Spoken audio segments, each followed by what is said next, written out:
अथ श्री द्वादश ज्योतिर्लिंग स्तोत्रम्। कर्पूर गौरम करुणावतारम् संसार सारं भुजगेन्द्रहारं सदा वसन्तं हृदयारविन्दे भवं भवानी सहितं नमामि। ॐ सौराष्ट्रदेशे विशदेतिरम्ये ज्योतिर्मयं चन्द्रकलावतंसं भक्तिप्रदानाय कृपावतीर्णं तं सोमनाथं शरणं प्रपद्ये। श्रीशैलशृङ्गे विबुधातिसङ्गे तुलाद्रितुङ्गेऽपि मुदा वसन्तं तं अर्जुनं मल्लिकपूर्वमेकं नमामि संसारसमुद्रसेतुम्। अवन्तिकायां विहितावतारं मुक्तिप्रदानाय च सज्जनानाम् अकालमृत्यो परिरक्षणार्थं वन्दे महाकालमहासुरेशम्।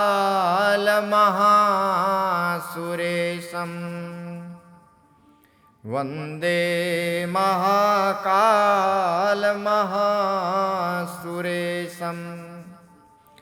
कावेरिका नर्मदयोः पवित्रे समागमे सज्जनतारणाय सदैव मान्धातृपुरे वसन्तम् ओंकारमेशं शिवमेकमीडे। ओंकारमेशं शिवमेकमीडे।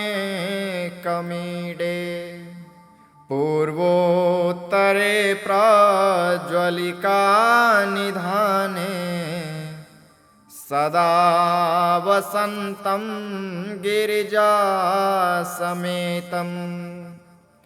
सुरासुराराधिपपादपद्मं श्रीवैद्यनाथं तमहं नमामि। श्रीवैद्यनाथं तमहं नमामि। यामे सदङ्गे नगरेतिरम्ये विभूषिताङ्गं विविधैश्च भोगै सद्भक्तिमुक्तिप्रदमीशमेकं श्रीनागनाथं शरणं प्रपद्ये। श्रीनागनाथं शरणं प्रपद्ये। महाद्रिपार्श्वे च तटे रमन्तं सम्पूज्यमानं सततं मुनीन्द्रै सुरासुरैर्यक्षमहोरगाद्यै केदारमेशं शिवमेकमीडे। सह्याद्रिशीर्षे विमले वसन्तं गोदावरी तीरपवित्रदेशे यद्दर्शनात् पातकमाशुनाशम् प्रयाति तं त्र्यम्बकमीशमीडे प्रयाति तं त्र्यम्बकमीशमीडे सुताम्रपर्णे जलराशियोगे निबध्यसेतुं विशिखैरसङ्ख्ये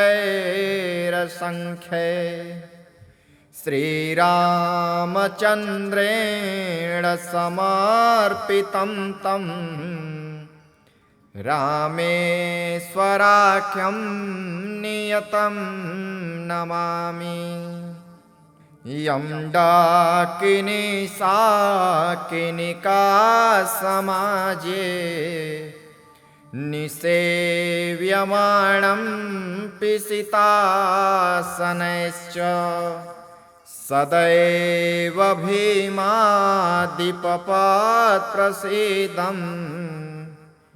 तं शङ्करं भक्तहितं नमामि। तं शङ्करं भक्तिहितं नमामि।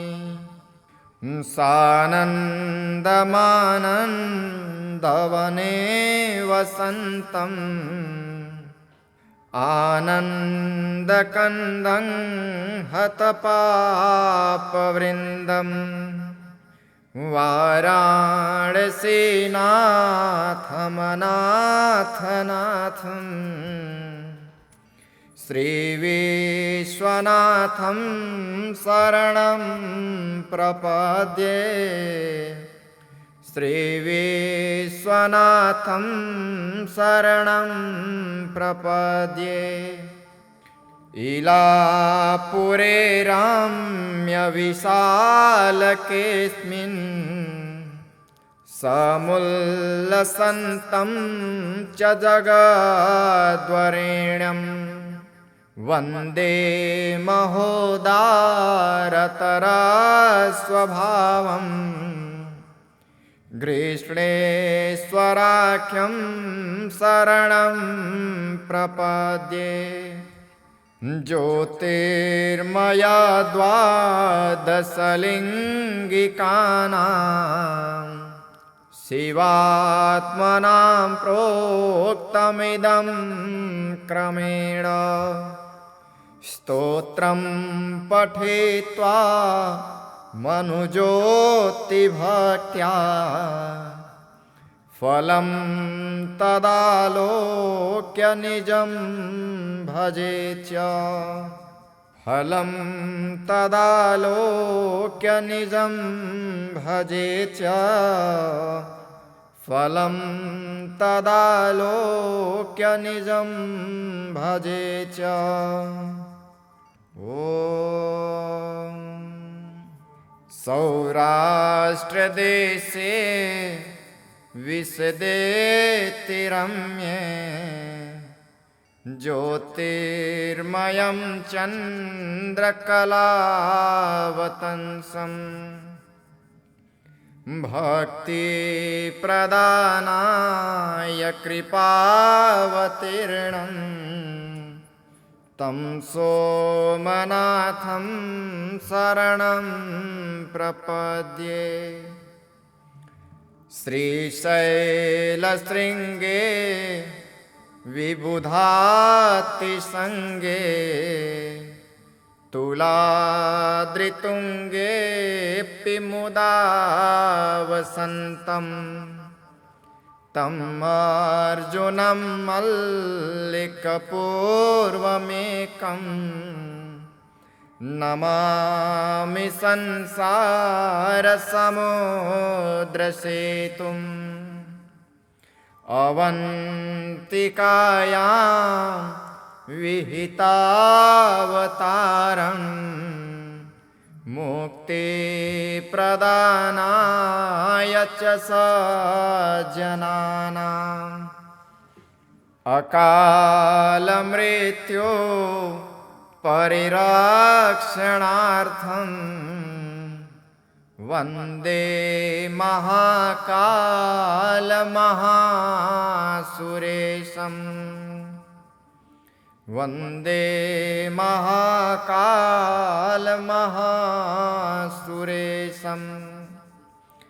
कावेरिका नर्मदयोः पवित्रे समागमे सज्जनतारणाय सदैव मान्धात्रिपुरे वसन्तम् ओंकारमीशं शिवमेकमीडे ओंकारमीशं शिवमेकमीडे पूर्वोत्तरे प्रज्वलिका निधाने सदा वसन्तं गिरिजासमेतं सुरासुराराधिपपादपद्मम् श्रीवैद्यनाथं तमहं नमामि श्रीवैद्यनाथं तमहं नमामि यामे सदङ्गे नगरे तिरम्ये विभूषितांगं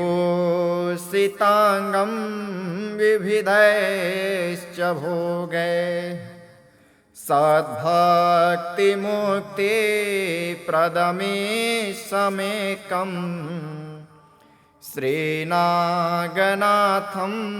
शरणं प्रपद्ये श्रीनागनाथं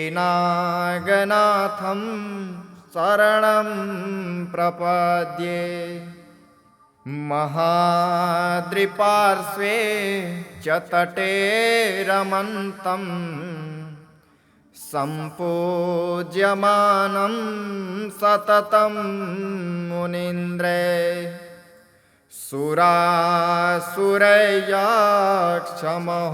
सुरासुरैर्यक्षमहोरगाद्यै केदारमीशं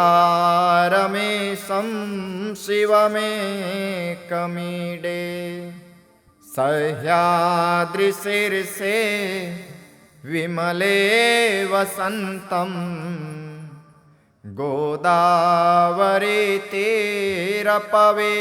गोदावरीतीरपवित्रदेशे यद्दर्शनात् पातकमाशुनाशं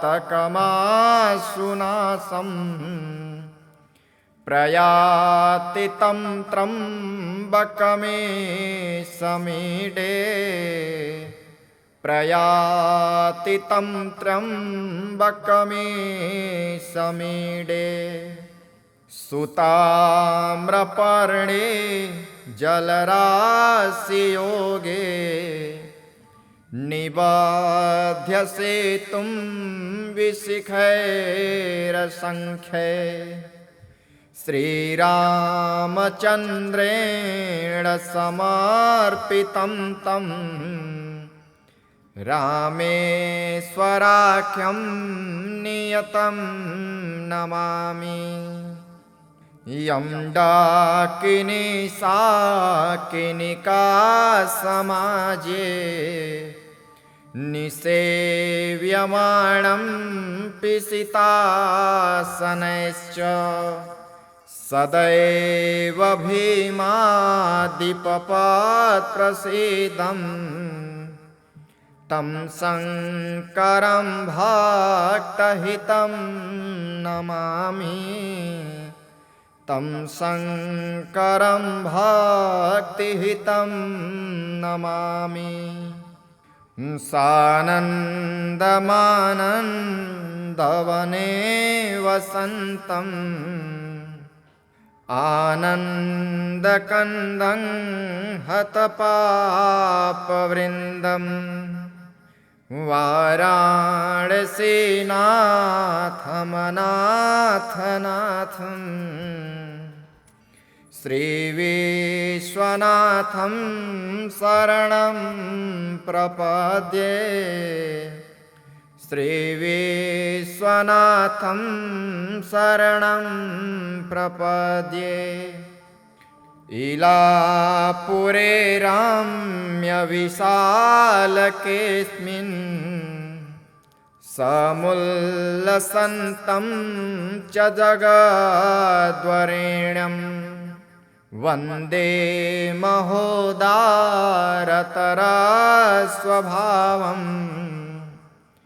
ग्रीष्णेश्वराख्यं शरणं प्रपद्ये ज्योतिर्मया द्वादशलिङ्गिकानां शिवात्मनां प्रोक्तमिदं क्रमेण स्तोत्रं पठित्वा मनुज्योतिभक्त्या फलं तदालोक्य निजं भजेत् च फलं तदालोक्य निजं भजेत् च फलं तदालोक्य निजं भजेत् च। ॐ सौराष्ट्रदेशे विशदेतिरम्ये ज्योतिर्मयं चन्द्रकलावतंसं भक्तिप्रदानाय कृपावतीर्णं तं सोमनाथं शरणं प्रपद्ये श्रीशैलशृङ्गे विबुधातिसङ्गे तुलाद्रितुङ्गेऽपि मुदा वसन्तं तं अर्जुनं मल्लिकपूर्वमेकं नमामि संसारसमुद्रसेतुम्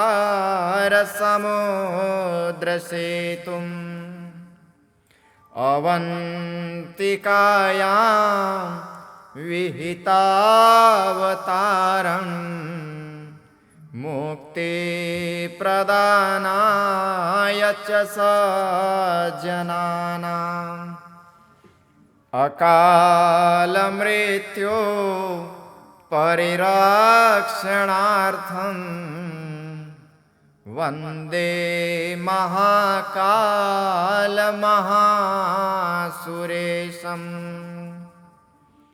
वन्दे महाकालमहासुरेशं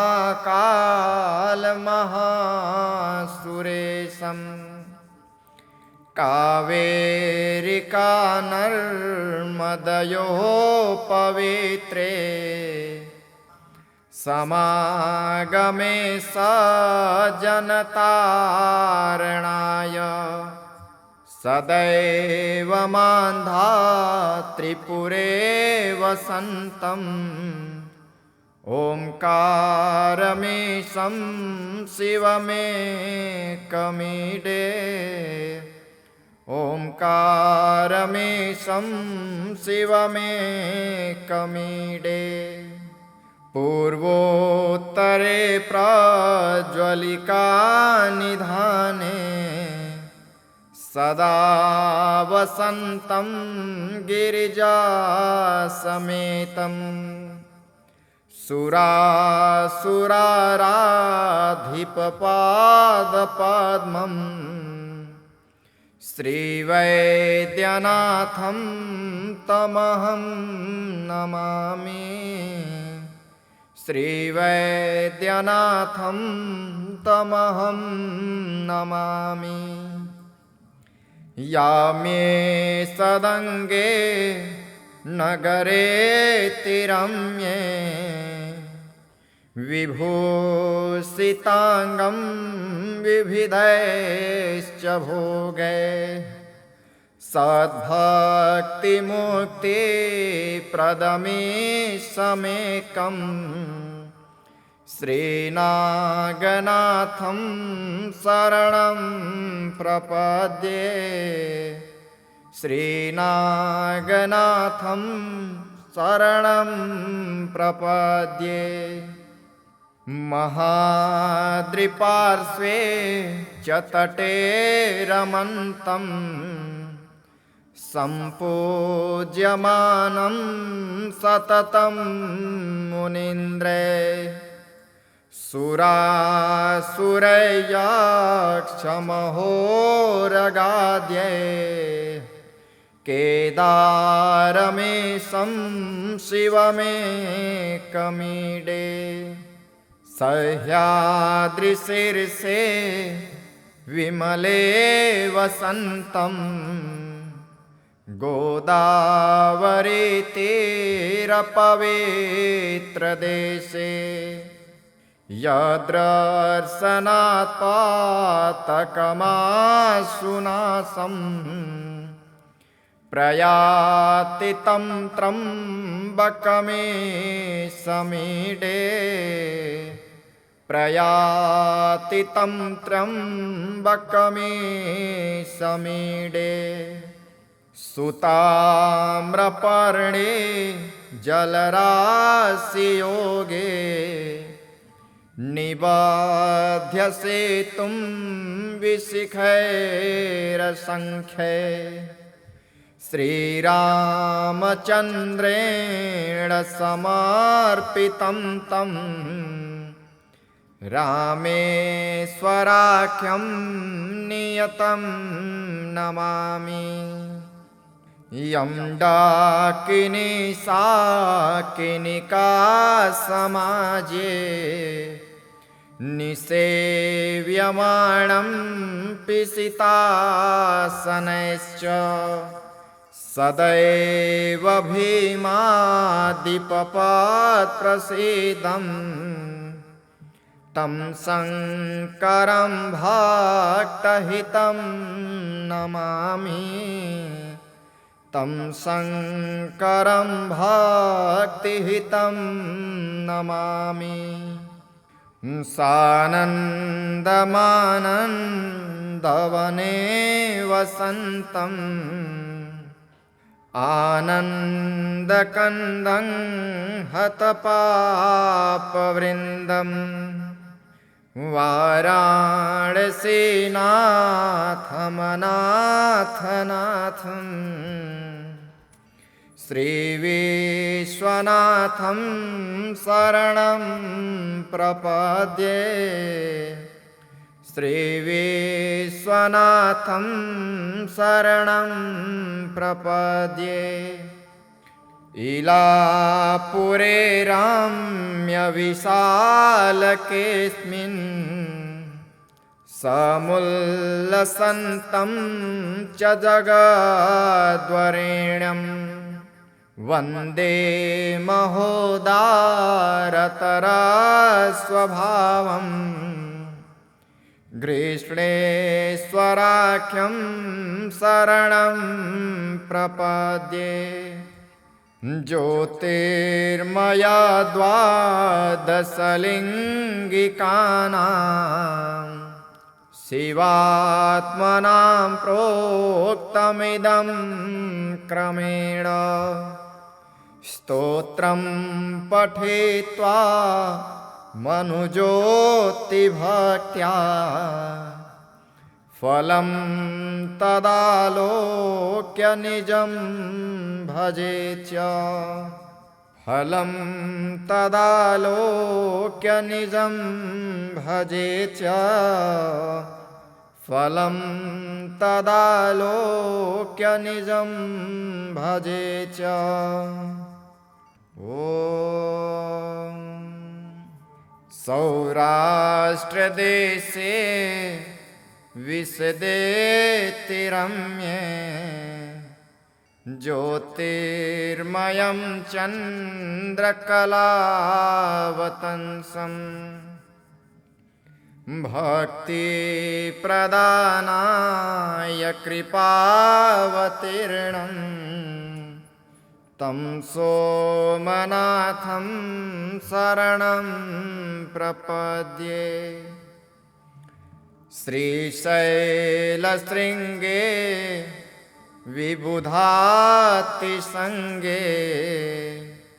तुलाद्रितुङ्गेऽपि मुदा वसन्तं तं अर्जुनं मल्लिकपूर्वमेकं नमामि संसारसमुद्रसेतुम्।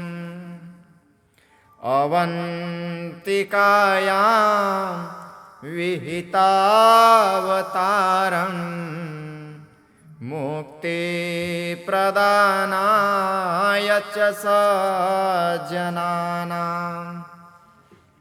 अकालमृत्यो परिरक्षणार्थं वन्दे महाकालमहासुरेशम्। वन्दे महाकालमहासुरेशम्। कावेरिका नर्मदयोः पवित्रे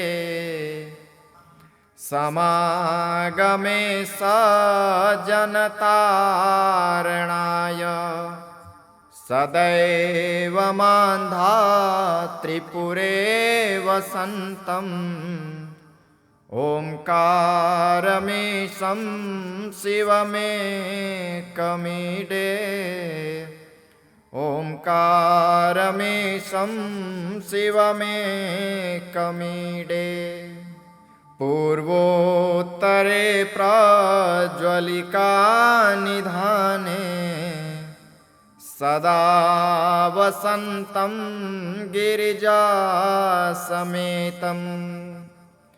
सुरासुराराधिपपादपद्मं श्रीवैद्यनाथं तमहं नमामि। श्रीवैद्यनाथं तमहं नमामि। यामे सदङ्गे नगरेतिरम्ये विभूषिताङ्गं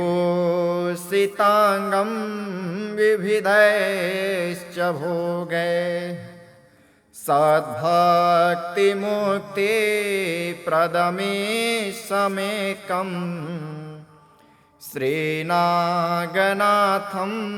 शरणं प्रपद्ये। श्रीनागनाथं शरणं प्रपद्ये। महाद्रिपार्श्वे च तटे रमन्तं सम्पूज्यमानं सततं मुनीन्द्रै सुरासुरैर्यक्षमहोरगाद्यै केदारमीशं शिवमेकमीडे। सह्याद्रिशीर्षे विमले वसन्तं गोदावरीतीरपवित्रदेशे यद्दर्शनात् पातकमाशुनाशं प्रयाति तं त्र्यम्बकमीशमीडे। प्रयाति तं त्र्यम्बकमीशमीडे। सुताम्रपर्णे जलराशियोगे निबध्य सेतुं विशिखैरसङ्ख्यै श्रीरामचन्द्रेण समर्पितं तं रामेश्वराख्यं नियतं नमामि। यं डाकिनी साकिनिका समाजे निसेव्यमाणं पिसितासनैश्च सदैव भीमादिपपत्प्रसीदम् तं शङ्करं भक्तहितं नमामि।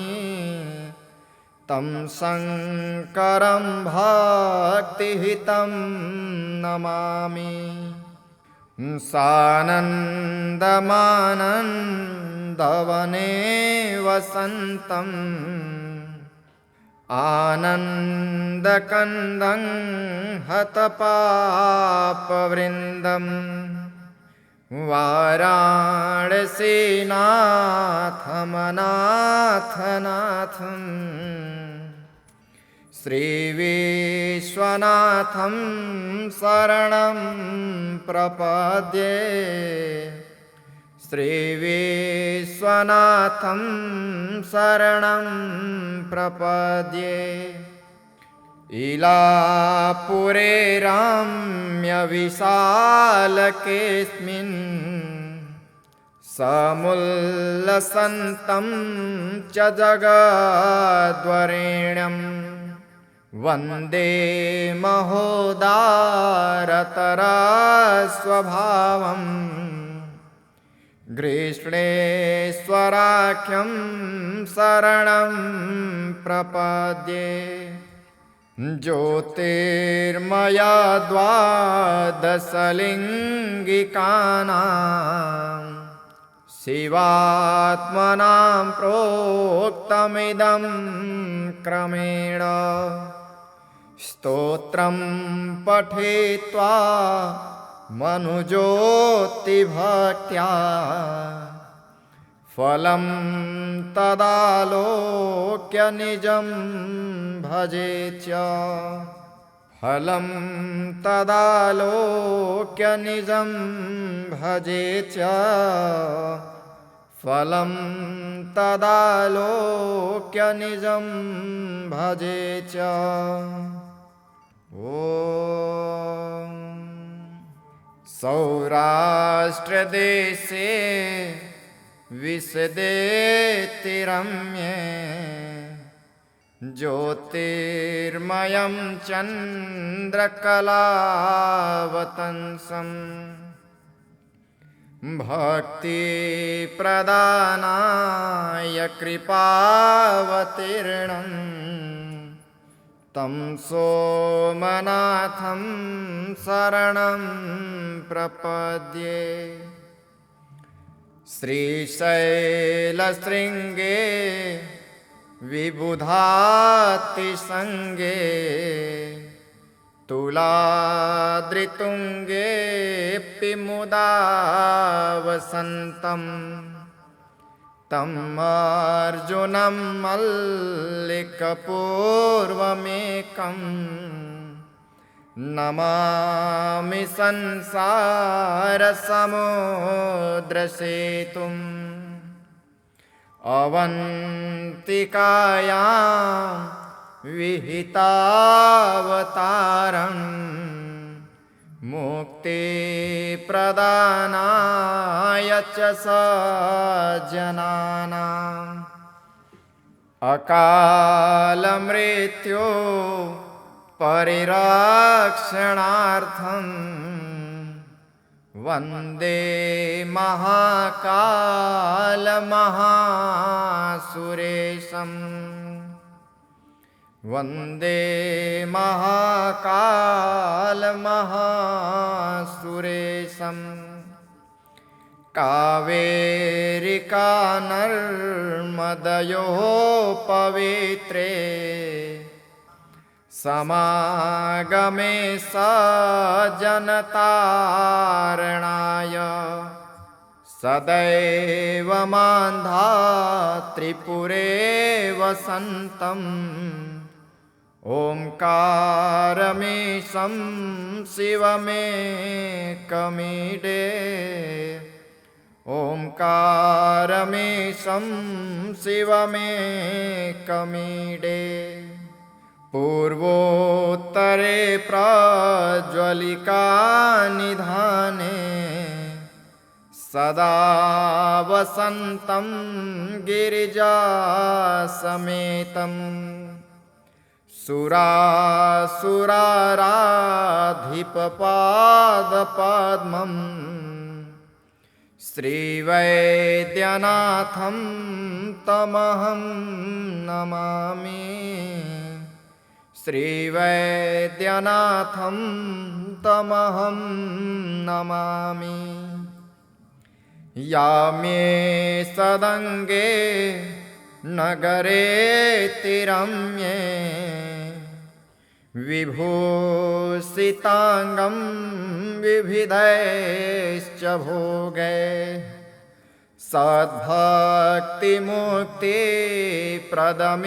सद्भक्तिमुक्तिप्रदमीशमेकं श्रीनागनाथं शरणं प्रपद्ये श्रीनागनाथं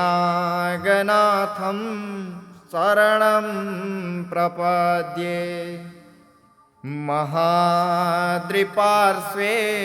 च तटे रमन्तं सम्पूज्यमानं सततं मुनीन्द्रे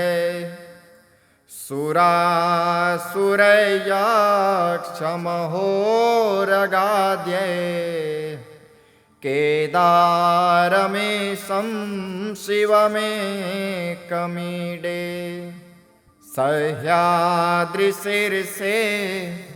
विमले वसन्तं गोदावरीतीरपवित्रदेशे यद्दर्शनात् पातकमाशुनाशं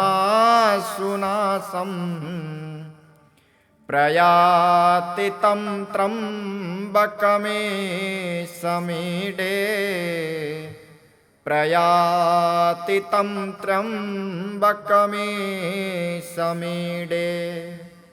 सुताम्रपर्णे जलराशियोगे निबध्य सेतुं विशिखैरसङ्ख्ये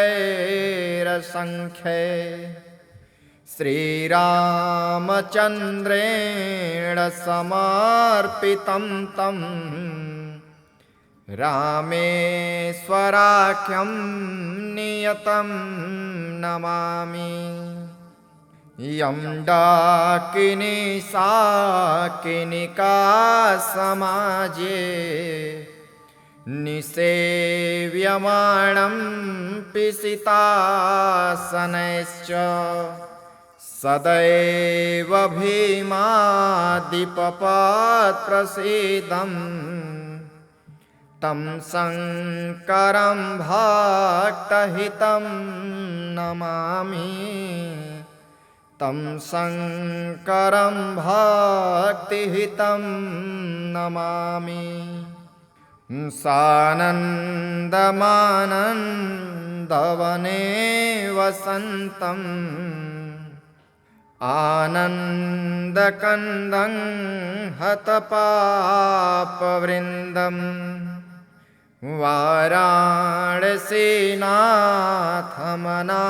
वाराणसीनाथमनाथनाथं श्रीविश्वनाथं शरणं प्रपद्ये श्रीविश्वनाथं शरणं प्रपद्ये इलापुरे रम्यविशालकेऽस्मिन् समुल्लसन्तं च जगद्वरेण्यं वन्दे महोदारतरस्वभावम्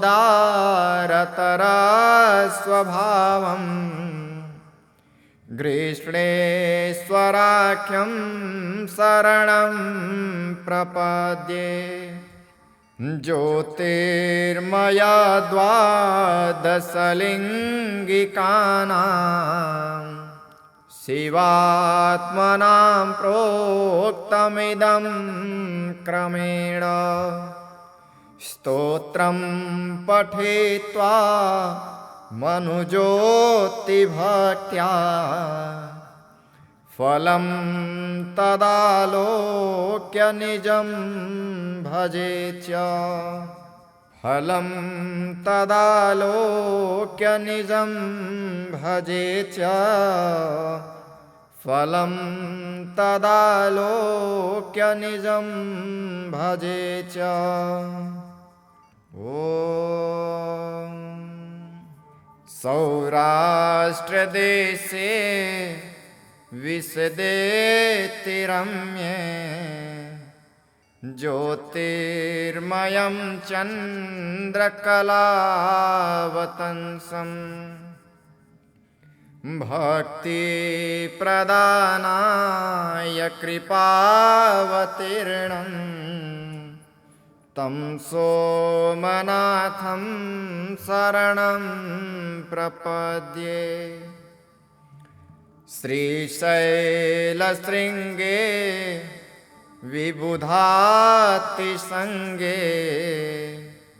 तुलाद्रितुङ्गेऽपि मुदा वसन्तं तं अर्जुनं मल्लिकपूर्वमेकं नमामि संसारसमुद्रसेतुम् अवन्तिकायां विहितावतारं मुक्तिप्रदानाय च सज्जनानाम् अकालमृत्यो परिरक्षणार्थं वन्दे महाकालमहासुरेशं वन्दे महाकालमहासुरेशं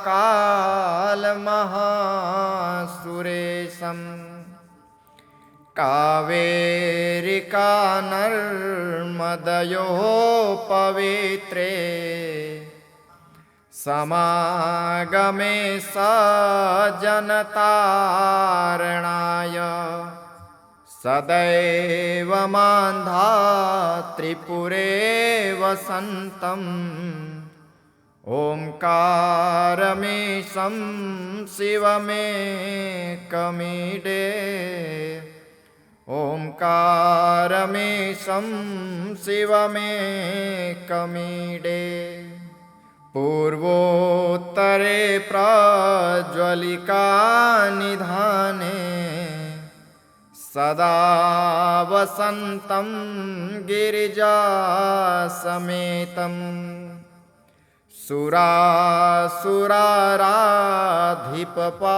सुरासुराराधिपपादपद्मं श्रीवैद्यनाथं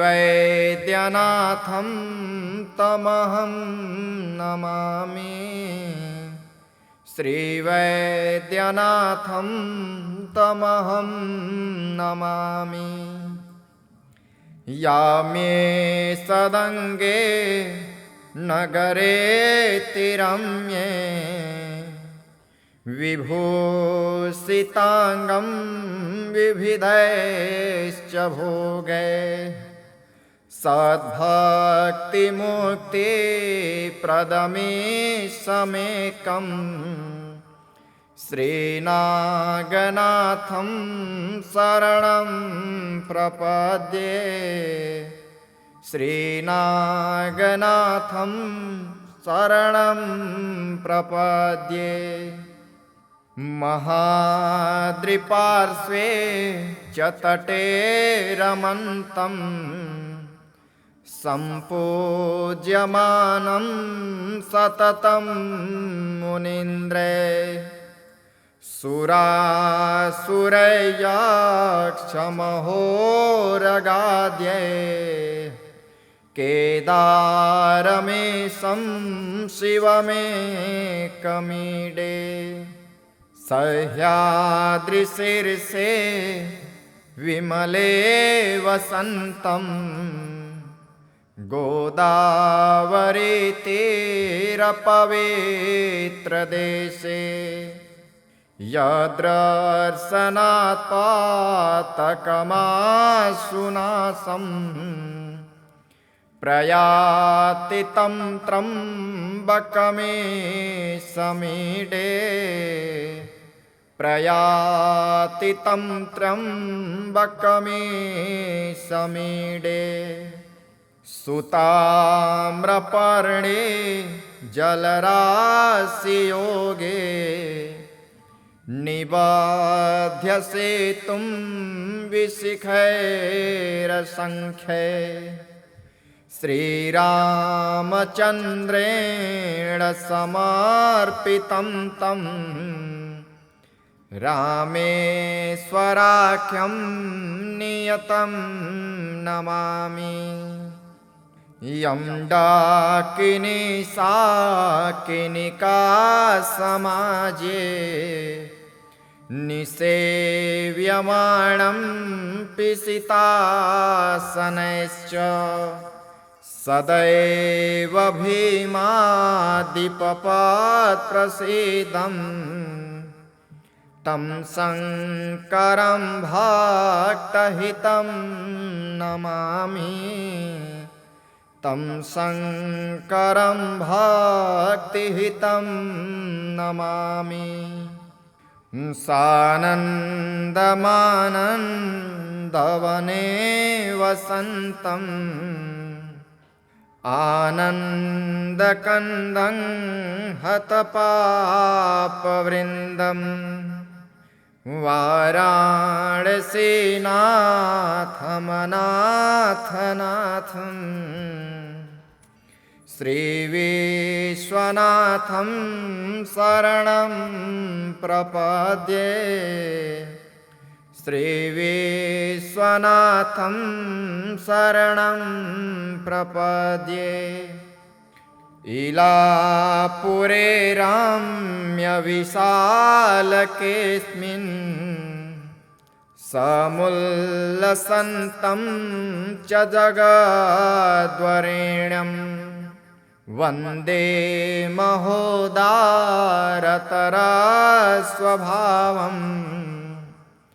ग्रीष्णेश्वराख्यं शरणं प्रपद्ये ज्योतिर्मया द्वादशलिङ्गिकानां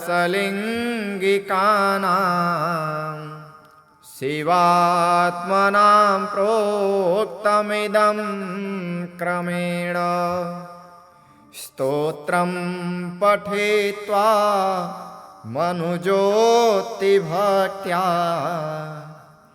फलं तदालोक्य निजं भजेत् फलं तदालोक्य निजं भजेत्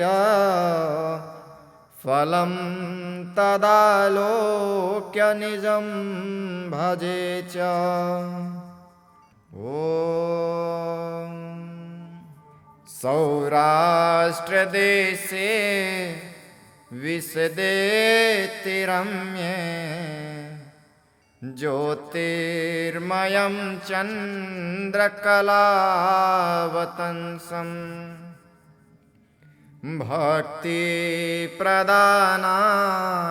कृपावतीर्णं तं सोमनाथं शरणं प्रपद्ये श्रीशैलशृङ्गे विबुधातिसङ्गे तुलाद्रितुङ्गेऽपि मुदा वसन्तं तम् अर्जुनं मल्लिकपूर्वमेकं नमामि संसारसमुद्रसेतुम् अवन्तिकायां विहितावतारम् मुक्तिप्रदानाय च सज्जनानाम् अकालमृत्यो परिरक्षणार्थं वन्दे महाकालमहासुरेशम्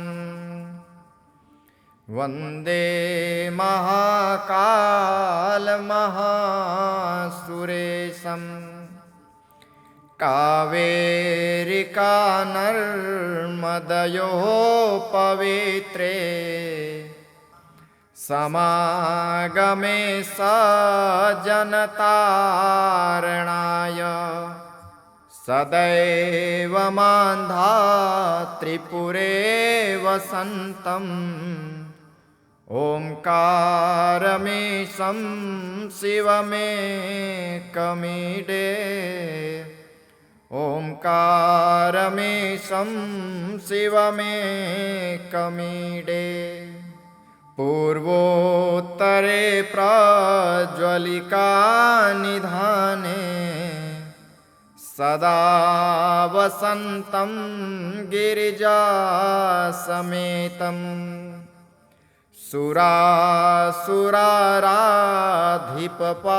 सुरासुराराधिपपादपद्मम् श्रीवैद्यनाथं तमहं नमामि श्रीवैद्यनाथं तमहं नमामि यामे सदङ्गे नगरेतिरम्ये विभूषिताङ्गं विविधैश्च भोगै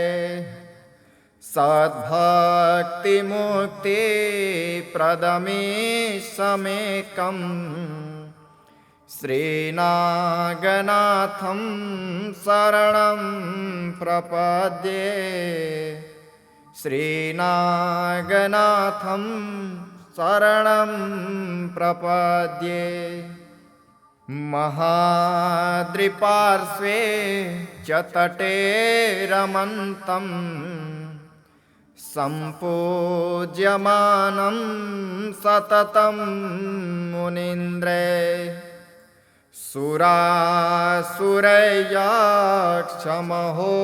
सुरासुरयक्षमहोरगाद्यै केदारमीशं शिवमेकमीडे सह्याद्रिशीर्षे विमले वसन्तं गोदावरीतीरपवित्रदेशे यद्दर्शनात् पातकमाशुनाशम् प्रयाति तं त्र्यम्बकमीशमीडे प्रयाति तं त्र्यम्बकमीशमीडे सुताम्रपर्णे जलराशियोगे निबध्य सेतुं विशिखैरसङ्ख्यै श्रीरामचन्द्रेण समर्पितं तं रामेश्वराख्यं नियतं नमामि यं डाकिनी साकिनिका समाजे निसेव्यमाणं पिशितासनैश्च सदैव भीमादिपपत्प्रसीदम् तं शङ्करं भक्तहितं नमामि तं शङ्करं भक्तिहितं नमामि सानन्दमानन्दवने वसन्तम् आनन्दकन्दं हतपापवृन्दम् वाराणसीनाथमनाथनाथम् श्रीविश्वनाथं शरणं प्रपद्ये श्रीविश्वनाथं शरणं प्रपद्ये इलापुरे रम्यविशालकेऽस्मिन् समुल्लसन्तं च जगद्वरेण्यं वन्दे महोदारतरस्वभावम् ग्रीष्णेश्वराख्यं शरणं प्रपद्ये ज्योतिर्मया द्वादशलिङ्गिकानां शिवात्मनां प्रोक्तमिदं क्रमेण स्तोत्रं पठित्वा मनुज्योतिभक्त्या फलं तदालोक्य निजं भजेत् फलं तदालोक्य निजं भजेत् फलं तदालोक्य निजं भजेत् इति श्री मक्षशंकराचार्य विरचितं द्वादश ज्योतिर्लिंग स्तोत्रम् सम्पूर्णम्।